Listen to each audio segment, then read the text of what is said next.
নমস্কার বন্ধুরা, আমার চ্যানেলে সবাইকে ওয়েলকাম জানিয়ে শুরু করছি আরও একটা নতুন পর্ব। আজকের রেসিপি হলো বাঙালিদের একটা সাবেকি রান্না, মুড়ি ঘন্ট। আর এই রান্নার অথেন্টিসিটিটাকেই আমি ধরে রাখতে চেষ্টা করেছি। ভুল হলে কোথাও অবশ্যই কমেন্ট করে জানাবেন। তার জন্য এখানে একটা বড় আকারের বোল নিয়ে ওতে নিয়ে নিলাম 1/4 কাপ গোবিন্দভোগ চাল। এখন চালটাকে জল দিয়ে খুব ভালো করে দুবার ধুয়ে নেব।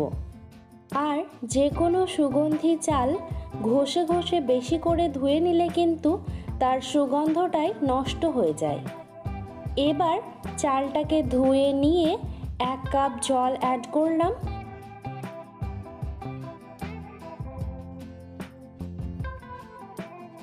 এখন এইভাবেই 30 মিনিটের জন্য চালটাকে রেস্টে রেখে দেব। তারপর একটা প্লেটের উপর নিয়ে নিয়েছি একটা কাতলা মাছের মাথা, যেটাকে দুটো টুকরো করে নিয়েছি। দিয়ে দিলাম 1 চা চামচ করে নুন আর হলুদ গুঁড়ো। এখন নুন আর হলুদ গুঁড়োটা দিয়ে মাছের মাথাটাকে খুব ভালো মতো করে ম্যারিনেট করে রাখবো।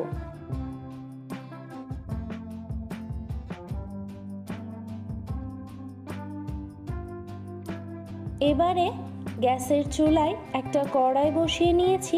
ওতে দিয়ে দিলাম 3 টেবিল চামচ মতো সর্ষের তেল। সর্ষের তেলটাকে ধোয়া ওঠা পর্যন্ত গরম করে নিয়ে এখন মাছের মাথাটা দিয়ে দিলাম। মাছের মাথাটা যেহেতু বড় ছিল, সেই কারণে আমি দুবারে ভেজে নিয়েছি।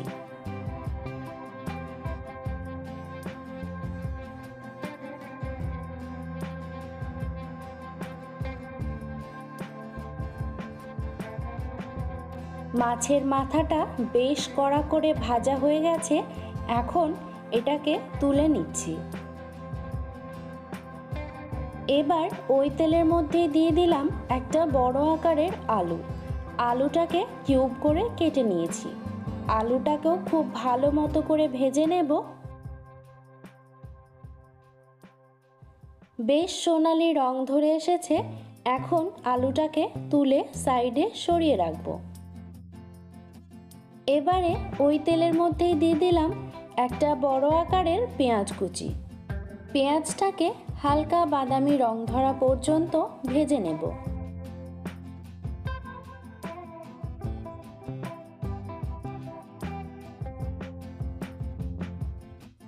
এখন এতে দিয়ে দেব 1 টেবিল চামচ পরিমাণ আদা রসুনের পেস্ট। আদা রসুনের কাঁচা গন্ধ চলে যাওয়া পর্যন্ত মশলাটাকে কষিয়ে নেব। এবারে দিয়ে দেব কিছু গুঁড়ো মশলা। প্রথমে দিয়ে দিলাম 1/2 চা চামচ হলুদ গুঁড়ো, 1/2 চা চামচ ধনে গুঁড়ো, 1/2 চা চামচ জিরে গুঁড়ো, দিয়ে দিলাম 1/4 চা চামচ শুকনো লঙ্কার গুঁড়ো। এখন এই শুকনো মশলাগুলোকেও কিছুক্ষণের জন্য কষিয়ে নেব।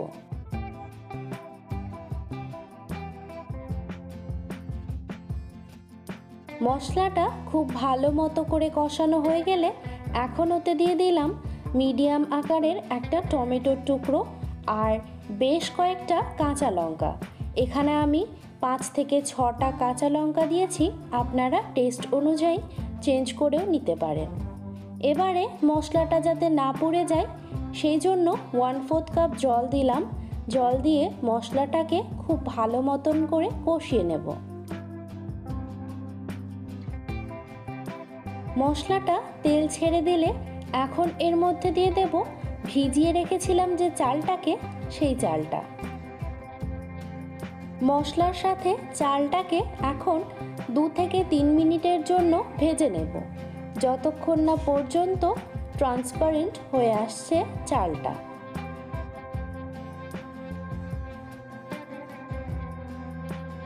চালটা ভেজে নেওয়া হয়ে গেছে। এখন এতে দিয়ে দিলাম 1 কাপ পরিমাণ জল।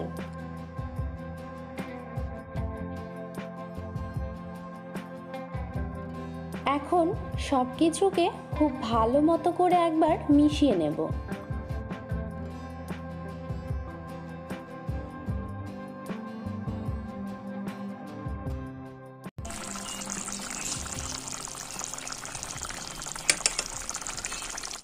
ঝোলটা ফুটে উঠলে দিয়ে দিলাম হাফ চা চামচ ভাজা মশলা, আর এখন দিয়ে দিচ্ছি ভেজে রাখা মাছের মাথা। আর এই মাছের মাথাটাকে ভেঙে টুকরো টুকরো করে নিয়েছি। আর আপনারা চাইলে গোটা মাছের মাথা অ্যাড করে খুন্তির সাহায্যেও ভেঙে নিতে পারেন। এখন সব কিছুকে খুব ভালো করে আরও একবার মিশিয়ে নিলাম। দিয়ে দিলাম স্বাদ মতো নুন, আর দিয়ে দিচ্ছি ভেজে রাখা আলু। আবারও সব কিছুকে খুব ভালো করে একসঙ্গে মিশিয়ে নেব।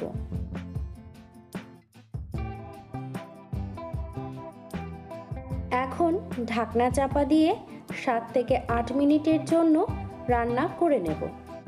7 থেকে 8 মিনিট পর ঢাকনাটা তুলে নিচ্ছি, আর খুব ভালো করে একবার সব কিছুকে মিশিয়ে নেব।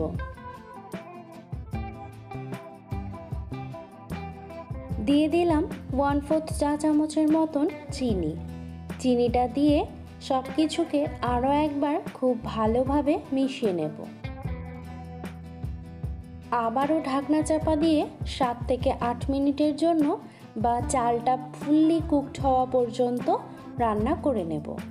এখন চালটা কিন্তু পুরোপুরি সেদ্ধ হয়ে গেছে, আর আলুটাও সেদ্ধ হয়ে গেছে।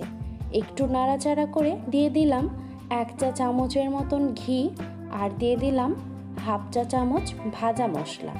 আর এই ভাজা মশলার রেসিপিটা দেখতে চাইলে অবশ্যই কিন্তু কমেন্ট করে জানাবেন। এখন সব কিছুকে আরও একবার ফাইনাল মিক্স করে দিলাম। এবারে সার্ভ করে দিলাম গরম গরম মুড়ি ঘন্ট। রেসিপিটা কেমন লাগলো অবশ্যই কিন্তু কমেন্ট করে জানাতে একদম ভুলবেন না। আর যদি ভালো লেগে থাকে আরও এরকম নতুনত্ব রেসিপি পেতে আমার চ্যানেলটিকে সাবস্ক্রাইব করে রাখতে পারেন। Thanks for watching.